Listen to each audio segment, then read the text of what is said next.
Hey guys, this is Dawn Jacobson over from dawnjacobson.com, and we are ready to go. It is 5:30 and I have Makeda Pennycooke with us on the webinar tonight, and we are going to be talking about leadership and rocking your self-confidence and stopping the comparison game and really stepping into who you are as a leader. Makeda is going to run through some stuff later on in our broadcast, I guess it is, here. But yeah, I just want to welcome you and thank you for taking time out of your schedule to come and watch the Hangout and learn and meet with us here. So first thing we're going to do is let me introduce what I believe a leader is. And everybody kind of has a different definition of what they believe a leader to be. You know, some people will say a leader is somebody who, you know, runs a large team, or somebody who is, you know, maybe a pastor or a CEO or even just an entrepreneur. And my definition of a leader is a little bit different than what is maybe a more narrow, it's a more broad definition of what I believe a leader is. And a leader to me is somebody who has specific characteristics. A leader is actually somebody who has learned through maybe trauma in their life or in their growing up experience to express and to deal with life in a way that looks differently, or they think differently about life than maybe some other people do. And some of the characteristics that come out of that present themselves in common to leaders is that leaders tend to be sophisticated, global, complicated thinkers. So where a lot of people will maybe look at a circumstance or a situation and see the one side of it, or the black and the white, this side and that side, a leader will take a look at a circumstance or a situation and usually be able to pull out both this perspective and that perspective. They are able to look at things from a broad standpoint and make connections between both sides of the story. So they can usually identify in a experience, for instance, if you think about if there's a conflict, they are very good at excelling at seeing both sides of the conflict. So they can identify with both this side of the conflict, or this person's perspective, and this person's perspective as well. So that is one characteristic. They're very broad overview, connected thinkers that think about the whole picture and see the connections within the whole picture from the top to the bottom.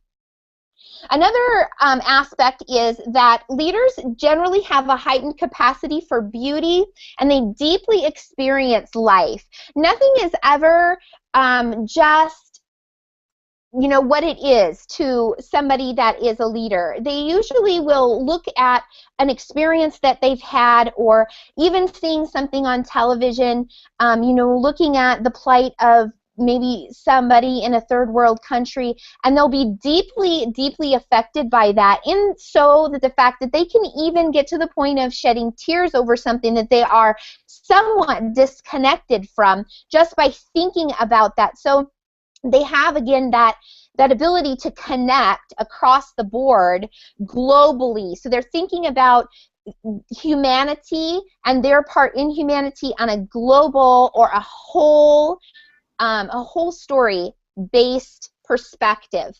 The next thing is that because leaders are very, they tend to be very intellectual and very involved in complex issues, they crave conversation and relationship with other individuals that can carry a conversation in that same spectrum. So while they don't necessarily want somebody to agree with everything that they say or be in the same wavelength as what they say, what they do want to be able to do is they want to be able to be in relationship and conversation with somebody that they can see, or somebody who can see them, somebody who can acknowledge the fact that they have this perspective or this thought about this particular issue and understand where they're coming from with that issue, even though they may not agree with their perspective. So they crave that intellectual, stimulated conversation that can sometimes be very intense. And so people that maybe are not inclined or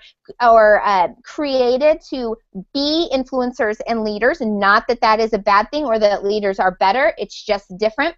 Those people may be somewhat put off by the fact that these particular people, leaders, constantly want to be in conversation about intense subjects and be discussing and having a, an in-depth conversation about how to change the world. And so you may hear comments like, why is everything so dramatic, or it's not that big a deal, just calm down a little bit, it's not that intense. Another thing is that leaders have an inner urge to fulfill their own expectations. So they are self-motivated, but also they can be very unmotivated by things that do not spark their interest. It can be very difficult to motivate them if it's not something that falls within their interest level. If it is within their interest level and something that they are on fire about, then you have no problem motivating a leader or having any problem at all getting yourself as a leader going and sustaining that action until the end result that you see.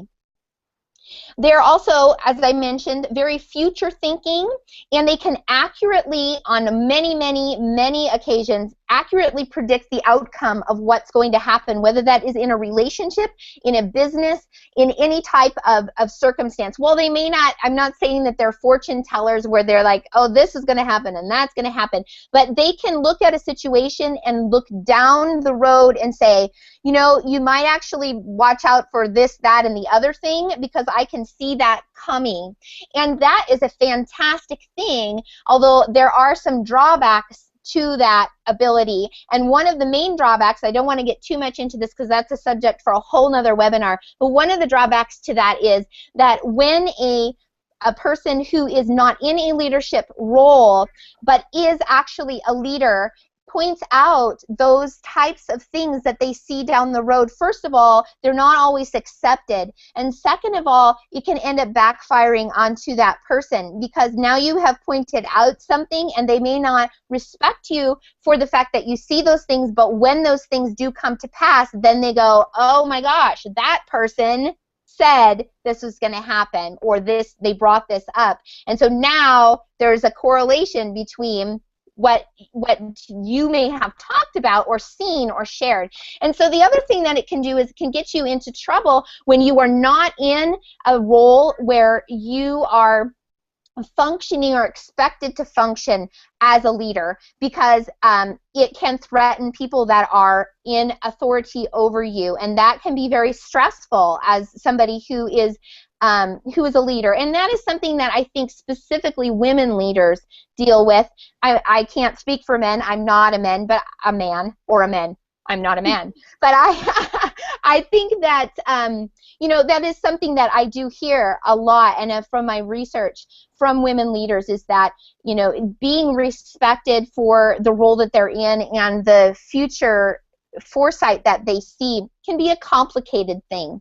The other thing is that leaders deal with the fact that they are multi-potentiality. So that means that because things easily come to a leader, because they are self-motivated, because if they want to learn about something, they will just go find the answer. I mean, the Google was the greatest thing that ever happened to high potential gifted women, whom I also call leaders, because you can teach yourself pretty much anything you want to know. And so what happens is you pretty much can do anything you put your mind to doing at about 80%. Right? And so what comes along with that issue then is You have all these things that you love to do. You have tons of different passions. And so when it comes down to translating that into what do I want to do, how do I serve the world, you can't make a decision between I want to go here or I want to go there. And then when you do make a decision, you still have those other pieces of you. Even if one comes to the forefront at the beginning, you're so drawn to your passions and experience them so deeply that it becomes difficult to say, this is what I'm going to do, and then to not feel like you're being boxed into that area and then have expectations on you from the outside, because you as a leader are so hard on yourself with your own expectations. We can then place our expectations for ourselves onto somebody else and think that those people are making expectations of us when they really, in fact, may not be making expectations of us, but we place ourselves under that stress and duress. The bottom line is that high potential, high creative women is what I define as a leader. And like I said at the beginning, I believe that really we become leaders because of circumstances and injury and trauma that we may have experienced during our growing up time that have forced us to look at the world in an abstract way and to make decisions that are based on our intuition, and to be able to constantly be on the lookout for what might be coming down the pipeline. And so while that has been traumatic in the past, I believe that everything that we go through in our lives is for a reason, and there's nothing that is really keeping us in that space except for ourselves. What is good about having those experiences to be able to look back and say, all that is that's a mark. I can deal with the pain that came from that, but it means that I'm meant to take that forward and to use it in a great way. And that's the mark of a leader. So the mark of a leader is to be able to express bringing beauty from ashes. And so that is really my explanation of what a leader is. It is somewhat broad and different than what you may have experienced before. It encompasses high potential, high ability, high creative, high potentials. And I specifically deal with that when it comes to female leaders. And so I am actually going to bring Makeda on to our call now, and we're going to talk a little bit about, like I already said, I'm sorry. Makeda is doing a series right now on leading without losing with what matters, and the part that she's going to bring to us and share with us is about building your self-confidence and really stepping into who you are, and maybe taking some of these attributes of leadership that I talked about previously that you may have had a viewpoint or a looking back on your life as a negative or a downside to your personality, and being accepting of who you are and stepping into leadership in the fullness of who you are. And so I'm going to go ahead and turn it over to Makeda. Makeda is a women's leadership mentor and coach, and she will take it away. Thanks, Dawn. Hi, guys. I'm so excited to be on this call with you today. Dawn, I truly loved everything that you just described about leaders, because I saw myself in every bit of that description. Pretty much been a leader my whole life. I am born and raised in New York City, the firstborn of Jamaican parents, and so I like to say that I'm a beach snob, only because I spent every summer of my childhood in Jamaica. And if you've ever been to the Caribbean, you know what I mean by that. And so, but I possess all the typical firstborn traits. I jokingly say that I'm pretty sure I came out of my mother's womb telling the doctors what to do. So always been in leadership. I remember very clearly being in middle school. We had just gotten into middle school out of elementary school, and I just decided that I was going to help make that transition so much better for my friends. I took the lead, and I said, this is what is going to happen, and this is what we can expect, and, you know, I don't know, but I've made it up, and it worked. And so, yeah, so I saw myself in everything that you said. I just love that. That's brilliant. So thank you. And thanks for having me on and giving me an opportunity just to speak to the women in your tribe. I have so much respect for you and so much respect for the work that you're doing and the women that you're serving. So my name is Makeda Pennycooke again. I am a women's leadership mentor and coach. I've been in some form of leadership role or another for over 15 years.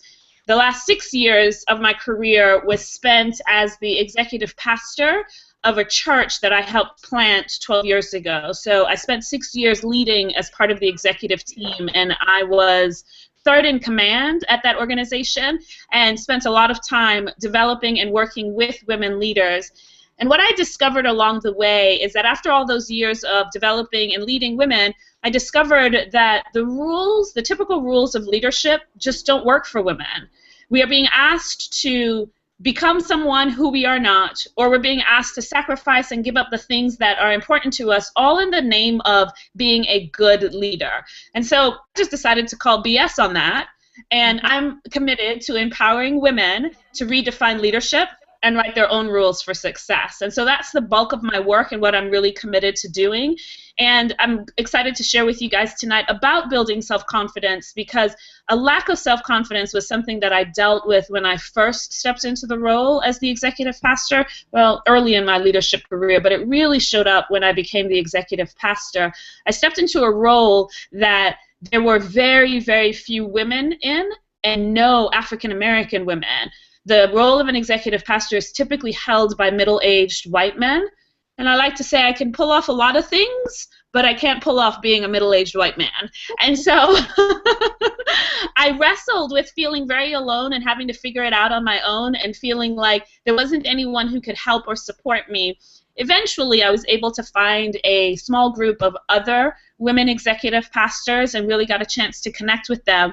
But the problem was when I got around them, I swear I felt like a nobody. I felt like a complete failure. I felt like I had no right to be around them. Who was I to think I could be with this group? Every time we had a conversation, I felt like an idiot when I opened my mouth, and I thought, surely these women dislike me and think I'm crazy. Now, those were just the stories that I made up in my head, not actually what was going on, but that was something that I wrestled with quite a bit in those first few months, that first year or so of being in that role.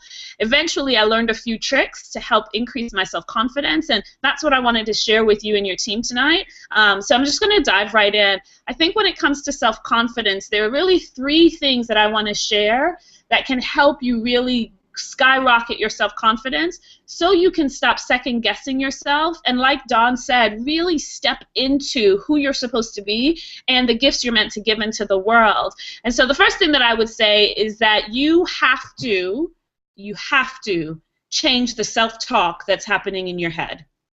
I realize that's not earth-shatteringly new. Everybody knows you have to watch the thoughts that are happening in your head. But I will say this, that if you do not get the self-talk in your head under control, you will sabotage your leadership. Our beliefs are formed, and we believe to be true the things that we have repeated exposure to. I'm going to say that again. Our beliefs are formed by the things that we have repeated exposure to. And ultimately, our beliefs drive our actions. So if you continue to allow yourself to listen to the negative self-talk, you will start to believe it. And whether or not you mean for that to happen, your self-talk will lead to behavior that is going to sabotage your leadership, that is going to take your leadership legs out from underneath you. And I don't want to see that happen, because I've seen a lot of women take themselves out of the leadership game because of a conversation that's happening inside of their head, a conversation that is oftentimes not based in anything factual or true. So what helped me to really deal with the negative self-talk was that I named the voice in my head. The voice in my head that was telling me I wasn't good enough, smart enough, expert enough, whatever enough, I named that voice. And now for me, that voice sounded like a Holly. That is no offense to anyone with the name Holly. It's just what she sounded like to me. So I named her Holly. And by naming her, naming that voice, it allowed me to personify it so I could then have a conversation with it. So when Holly started talking to me and started telling me, you're not smart enough to be with those women. You really don't know what you're doing, so you really should stop right now. When those things started happening, I decided I am able then to have a conversation with Holly and tell her that I'm not interested in what she has to say. Now, I could some days do that nicely. Some days I would listen to what she would have to say, and I would say very nicely and politely, "Thank you for sharing, Holly, but I am not interested in what you have to say." Other days, not so much nice. I really just need to tell Holly to shut up and get out of my head. And I'm not a big advocate of necessarily saying out loud, "Shut up," particularly if you're around your children, because we don't want to teach our children to tell people to shut up. But I do think, but I do think some days you just need to tell that voice in your head to shut up. And it was really, really effective for me because I began to realize that that voice wasn't me. It was something else that was having this conversation. And by distancing myself from it, by giving it a name, I allowed myself to put some perspective in place. It's a tactic that I share with my clients, and one of my clients has named her voice Lola, which, you know, I like the name Lola, but it works for her. So she's named hers Lola, and I love it. And I would say that we all have that voice in your head, and I would encourage you to just give it a name. It might be a guy's voice in your head. I talked to someone recently when I shared the idea, and she said the instant you said that, the name Edgar came to mind. So I've named my voice Edgar. So it might be a man's voice. That's fine. Whatever voice is in your head, give it a name, and then what I want you to do is talk to it. Talk to that name, talk to that voice the same way that you would talk to someone who was telling a friend the things that are running around in your head. Because here's what I know, is if you heard someone talking to your best friend the way you talk to yourself, you'd never allow it. You would never allow someone to say the things to your best friend that we are prone to saying to ourselves. So by naming that voice, you then begin to stand up for yourself against that voice. I hope what I'm saying makes sense. But I really want you to try that tactic because I think it will be a powerful tool that can help you to let go of that negative self-talk. You've got to replace that self-talk, that negative self-talk, so that your self-talk supports and works for you and doesn't work against you in your leadership. And by naming it, you get to defend yourself against it. So go ahead and give that voice in your head a name. The second thing that I want to say about building your self-confidence, or the second thing you really need to do in order to build your self-confidence, is you have to change your relationship with fear and doubt. So I'm going to say that again. You have to change your relationship with fear and doubt. Now here's the thing. Fear and doubt, they are like twins. One typically doesn't show up without the other. And if you're an entrepreneur, they tend to want to come in and live with you and spend time in your head and in your heart. And so the self-doubt and the fear are things that you have to conquer. And they are not things that are unique for you. You are not the only person dealing with fear and doubt. That's something that everybody has to deal with. So it doesn't make you better or worse because you have to deal with them. It just means that you're human, and actually it means that you're living a really big life, because they wouldn't show up if you weren't trying to step into something that's so much bigger than they want you to. So anyway, it's fear and doubt. What I want you to do as it relates to fear and doubt is to recognize that they are constant companions for everyone. You don't ever get over having to deal with fear and doubt.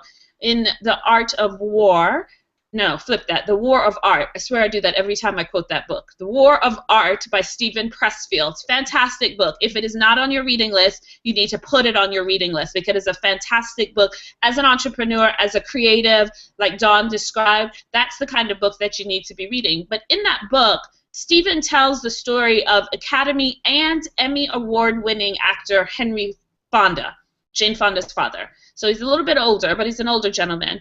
But every single time he was to perform, every time he threw up before the performance, every time.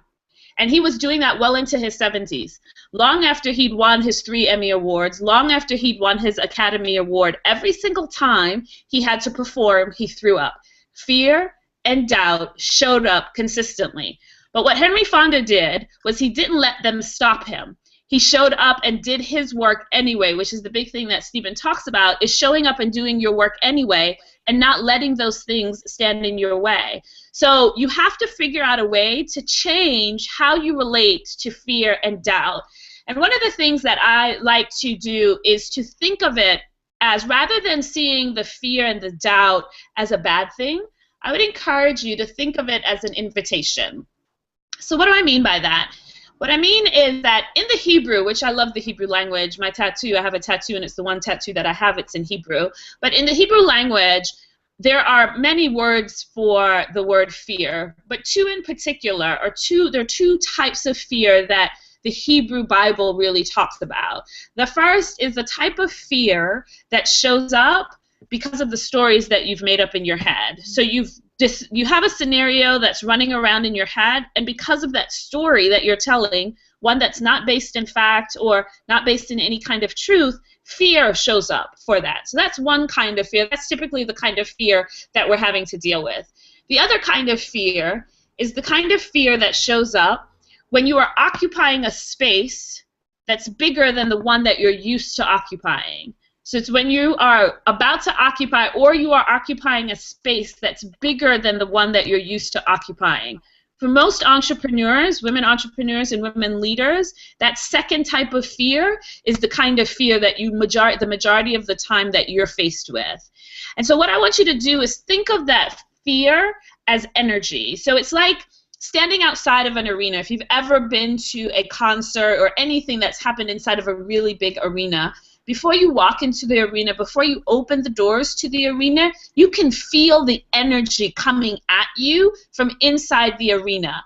When you are about to step into this bigger space, do this bigger, more miraculous or this extraordinary thing that you know you're supposed to be doing, that is the energy of your greatness calling you. It's an invitation for you to step into your greatness and everything that you are supposed to be. So when that type of fear shows up, recognize that it is not trying to tell you to stop. It is trying to tell you to keep moving forward. And so rather than letting the fear and the self-doubt and the, oh my God, I'm not good enough and all of that, rather than letting that stand in your way, what I say is learn to dance with them. Learn to dance with your fear. Learn to dance with your self-doubt. Learn to take them with you into the arena, because you're never going to be in a place where you won't face the doubt, where you won't face the fears. I read an article recently by Tara Moore. She's got a book out called Playing Big, which is a really great book. But she talks about the fact that all these extraordinary people, Twyla Tharp and best-selling authors and all these other women that she spoke with, all talked about the fact that here they are having already achieved a certain amount of success, right? And you would think, oh, they don't deal with any of that. And every single one of them reported that they still deal with the fear. They still deal with the self-doubt. They still deal with the, I don't have anything I need to, that I can say that's worthwhile. They still deal with that, but they don't let it stop them. They keep showing up anyway. And so you have to figure out, how am I going to engage with fear and doubt in a way that doesn't keep me back or hold me back from really accomplishing everything that I meant to accomplish? If you wait for the doubt and the fear to pass, you're never going to really accomplish the things that you are meant to accomplish. And then the people that you are meant to serve are left with a disservice. They don't receive what the gift that you have that you're meant to carry. And so you really, really have to get to a place where you're not going to let it stop you. Recognize that it's always going to be there, and when it shows up, just see it as an invitation and recognize that it's just your greatness trying to get your attention. That's really all that is. And yes, that feels scary and exciting all at the same time, but just go with it and know that if you step into it, I love this phrase that, you know, you're standing on the edge of a cliff and you know you need to jump. But, God, what will happen if I jump? Well, one of two things is going to happen. Either something solid is going to come up underneath your feet, or you're going to develop wings and you're going to fly. So don't let the fear and the doubt stop you thinking that it's ever going to pass. Don't not put that new product or that new item or that new ebook or that new course out into the world because you're afraid that no one's going to buy it, or you're afraid that it's not going to be good enough. Perfection, in my opinion, perfection is just a mask that fear wears, so don't let it stand in your way. Perfection is not a human option, so let go of that need for perfection and then take the fear and do it anyway. And then the final thing that I want to say about how to build your self-confidence. Again, not earth-shattering new news, but you have to stop playing the comparison game.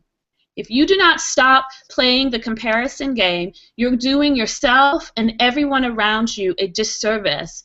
You can't compare where you are with the person next to you or the entrepreneur next to you or the leader next to you, because they have likely been at it a lot longer than you have. And so you know this, but then how do you do that? How do you stop playing the comparison game? Well, the first thing you have to do is recognize that their journey is their journey, and your journey is your journey. You can't compare your insides with everyone else's outsides, which is usually how we play the comparison game. Oh, she's so awesome, and she's so confident, and she's got it all together. Meanwhile, I'm dealing with all this self-talk, and this negative self-talk, and this doubt, and this fear, and I'm terrible, and we just spiral into this place comparing our insides with someone else's outsides. So we got to stop that. We need to recognize that you have to recognize your story is your story. And if you keep trying to make your story someone else's story, or better yet, someone else's story your story, you miss out on all the magic and all the possibility that's inside your story. So two of my favorite authors are J.R. Tolkien, who wrote Lord of the Rings, love Lord of the Rings, and C.S. Lewis, Yes. who wrote The Chronicles of Narnia, right? Two fantastic series of stories. Well, Tolkien and Lewis were actually good friends. They were colleagues together in England and Oxford, and they would drink beer together in the English pubs. So they were actually colleagues while they were each writing their books. Imagine for just a second if Tolkien said, oh, C.S. had all this success with this character Aslan in Chronicles of Narnia, so I'm going to take Aslan because he was successful there, and I'm going to put him in the Lord of the Rings story, because obviously that was the key to the Chronicles of Narnia's success, was that character Aslan. So I'm going to bring him into the Lord of the Rings and hope for the same level of success. Do you see how that just doesn't make sense, right? And then imagine for a second if C.S. Lewis said, I'm not going to write Chronicles of Narnia. Tolkien had all this success with Lord of the Rings, and he's such a great writer, and that's an amazing book, and I can't ever write anything that good, so I'm not going to write the Chronicles of Narnia.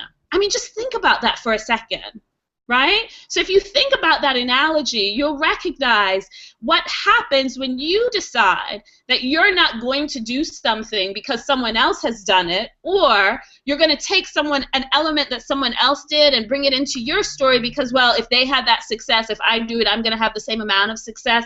It just doesn't work. You have to let your story be your story and let their story be their story. A friend of mine is an entrepreneur. She's a ridiculously talented entrepreneur, and she had this really, really great idea. It was actually a fantastic idea. And then she found out that another entrepreneur who's in the same field also had the same idea, exact same idea. And my friend decided, or was thinking, that she wasn't going to do the idea because this other entrepreneur had a bigger audience and a larger reach and more influence. And so clearly, because this other person was doing it, she shouldn't do it. Hopefully, I've been able to convince my friend to still do the idea, because here's the thing. The two women are completely different. My friend, very different from this other entrepreneur. They will reach two very different groups of people. And instead of being excited about that potential, all my friend could see was that this other person had a bigger reach and a bigger audience than she did, so obviously that meant she shouldn't do it. And so hopefully I convinced my friend not to do that. But we can't let what someone else is or isn't doing stand in the way of what we are supposed to do and what we are meant to do, the people we are meant to serve. If we keep comparing ourselves, then we don't serve the people we're meant to serve, and they miss out, and we miss out as a result.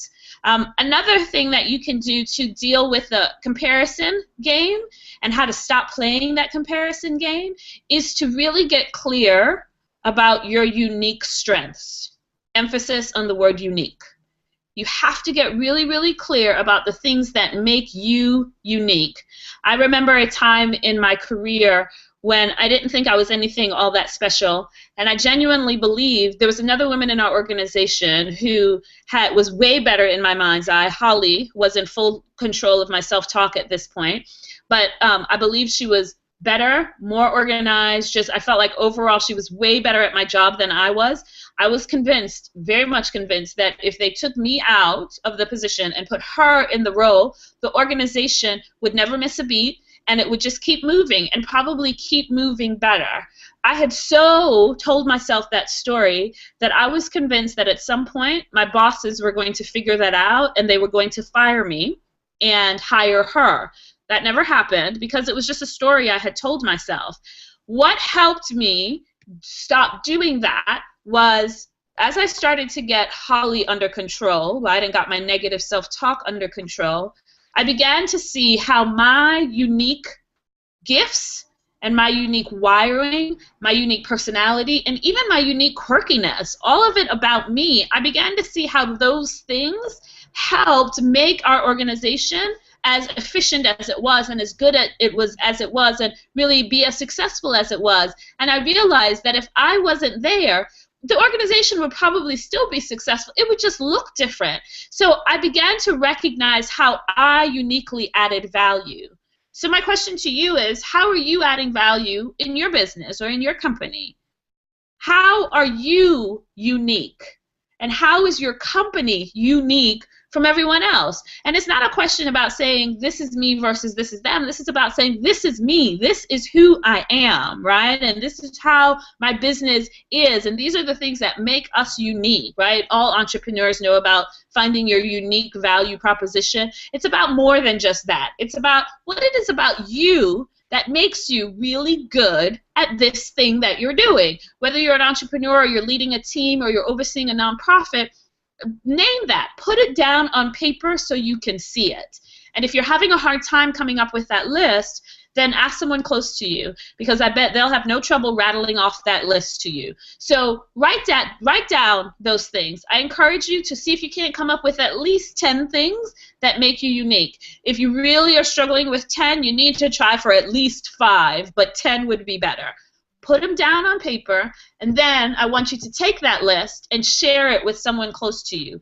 If you're married, share it with your spouse or your best friend or a colleague. Just share it with someone who's close to you and who knows you.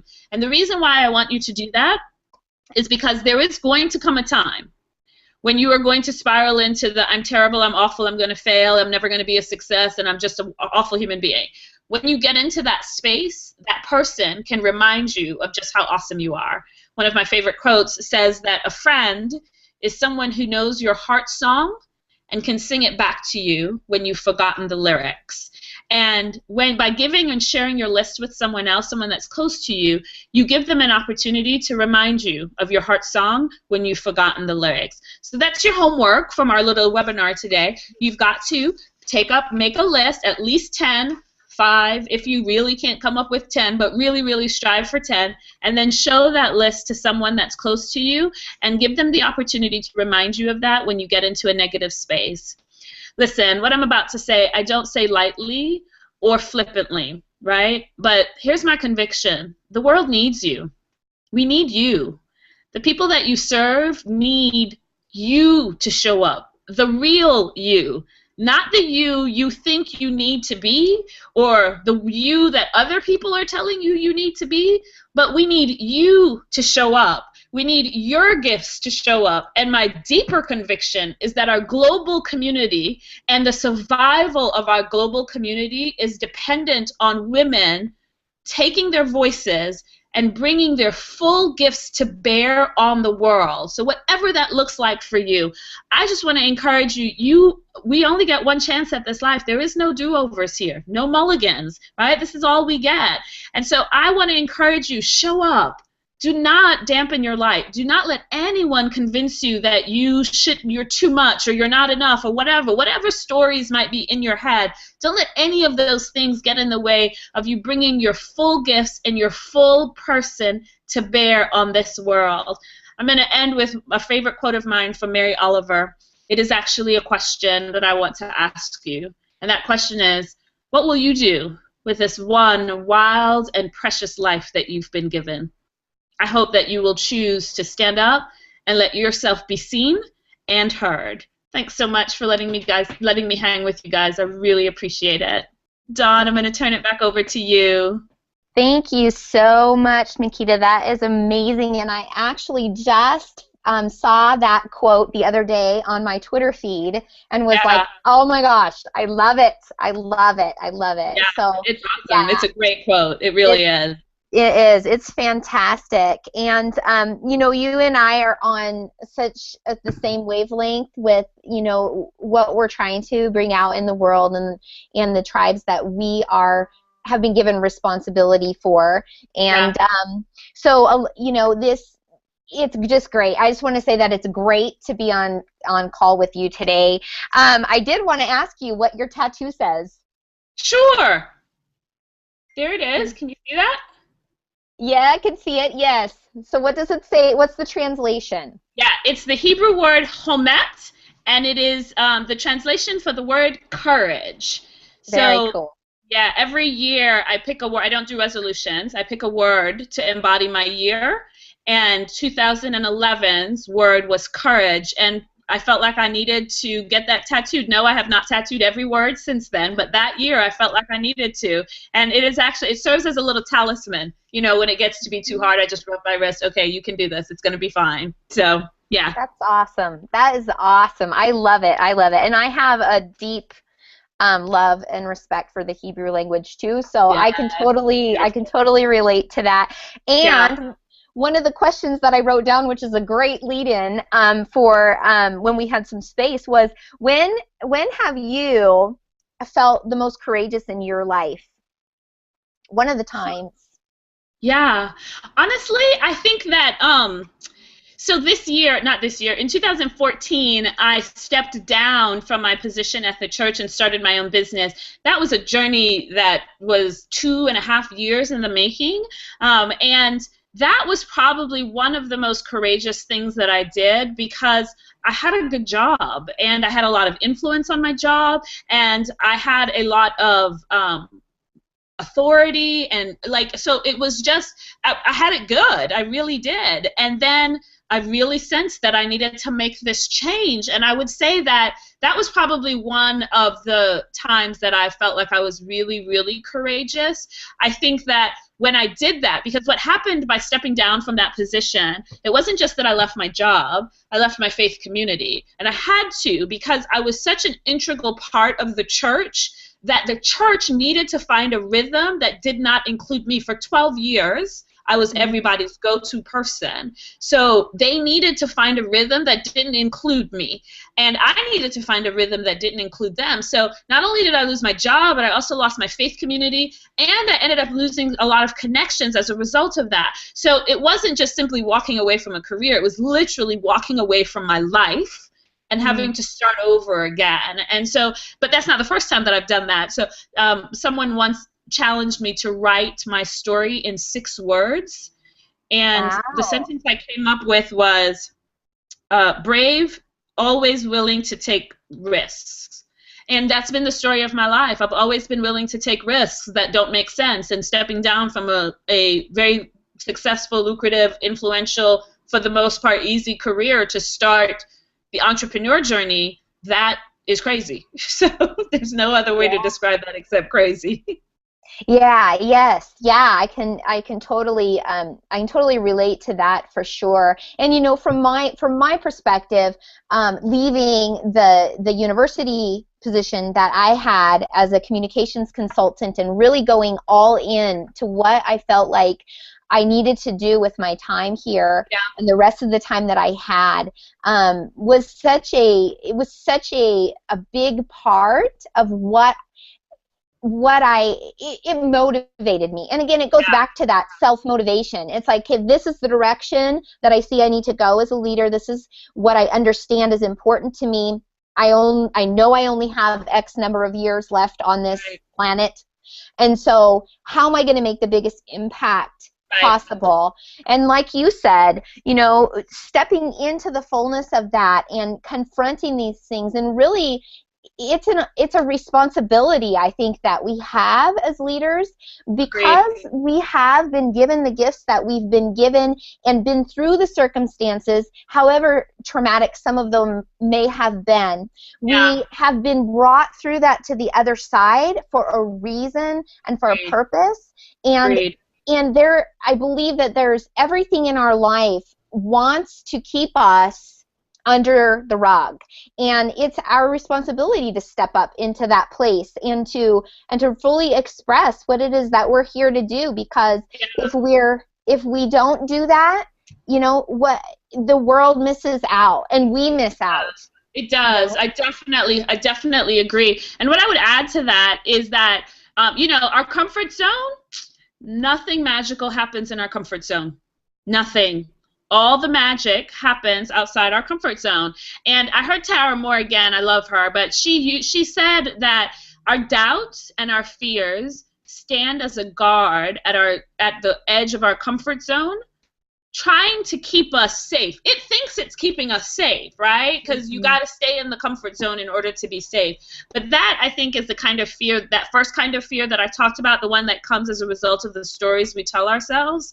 And so you've got to get out of your comfort zone. And it's uncomfortable and it's unfamiliar and it feels scary, but that is where all the magic happens, all the magic. Yeah, that's where you're fully living, you know what I mean? Exactly. And if you're not in that space, that's where you feel like you have a Ferrari engine running in a Geo body, and you're just, your wheels are constantly going, but you're just getting deeper in the mud. And that's exactly what that feels like, I think. One other thing that you said that I really liked is when you talked about stepping into the second part of fear, the second type of fear, and that's really about occupying the space that's bigger than the one you used to occupy. And it reminded me of how that ties into the comparison game, because I think as high potential women, high ability women that take up a lot of energy, or exude a lot of energy, we get used to, in our growing up process, trying to stuff that into a suit, and yet we can't, and so we're oozing out of the buttons are popping off and the zipper is coming down, and we're trying to stuff ourselves into this compartment that we feel like we ought to fit into. For whatever reason. There's a number of reasons why we feel that way. But just how part of the comparison game that we play is because of, I think, past injury, and looking at the fact that we weren't accepted when we were stepping into all of our space as a child. And so as a child, before we get into adolescence and we begin to learn to hold back in who we are to fit in, we naturally took up more space. Just like you shared, I came out of the womb directing traffic. And, Absolutely. For me, I came out of the womb being dramatic and being intense, and that's just who I am. But through experiences of growing up, we learn to dampen that, and I think we are given those gifts for a reason, and that's what it means to let that go and occupy the space. Right, absolutely. Looking at that and just being like, those are things that happened in the past, in junior high, in high school, or whatever happened. But I've been given these for a reason, and I need to utilize them fully in order to achieve my calling. Absolutely. It's a gender stereotype thing. Part of the reason that women leaders are ostracized or looked at negatively or called names, right? So if you are a high capacity, high potential leader and you naturally, like you said, just walk into the room and you just take up your presence shows up before you do, right? So if you're that woman, people call you a bitch, or they say you're bossy, or they call you these things, and all you're not doing anything other than making them uncomfortable, because you're breaking gender stereotypes. And those gender stereotypes get ingrained into our heads as young girls. So by the time we reach middle school, so by the time we're in the 6th, 7th, and 8th grade, girls have learned to stop talking. So quiet their voices, quiet their energy, dampen their light so that they don't so that they don't draw any attention or get called names. You know, fortunately, that wasn't my experience, and I fortunately was able to be in a world where it didn't matter. But I know for too many people, that idea that your voice needs to be quieted because you're a woman, and we won't even talk about the church. Like, we won't even walk down that road for just a minute. Leave that out for now. Right. Yeah. But that is a learned behavior for girls, and I am, like, my whole work is around helping women to understand, look, to empower women. Look, you cannot quiet your voice because your leadership looks different than what someone else is telling you your leadership should look like, right? There's a very masculine energy around leadership, right, in general, right? And women think they have to be that masculine way because their femininity gets criticized. And I challenge that idea with that you need to show up with all of you, and you're a woman, so you can't not let your womanness show up because it's going to make somebody else uncomfortable. That is their problem. That is their hula hoop, right? You need to stay out of their hula hoop. You need to be who you are, show up fully, and let them deal with whatever uncomfortableness they might want to deal with. Now, they may want to try to penalize you for it, but there will be places where you can find your voice and let it be heard. So. Yeah, that's absolutely fantastic. I love it. I love it.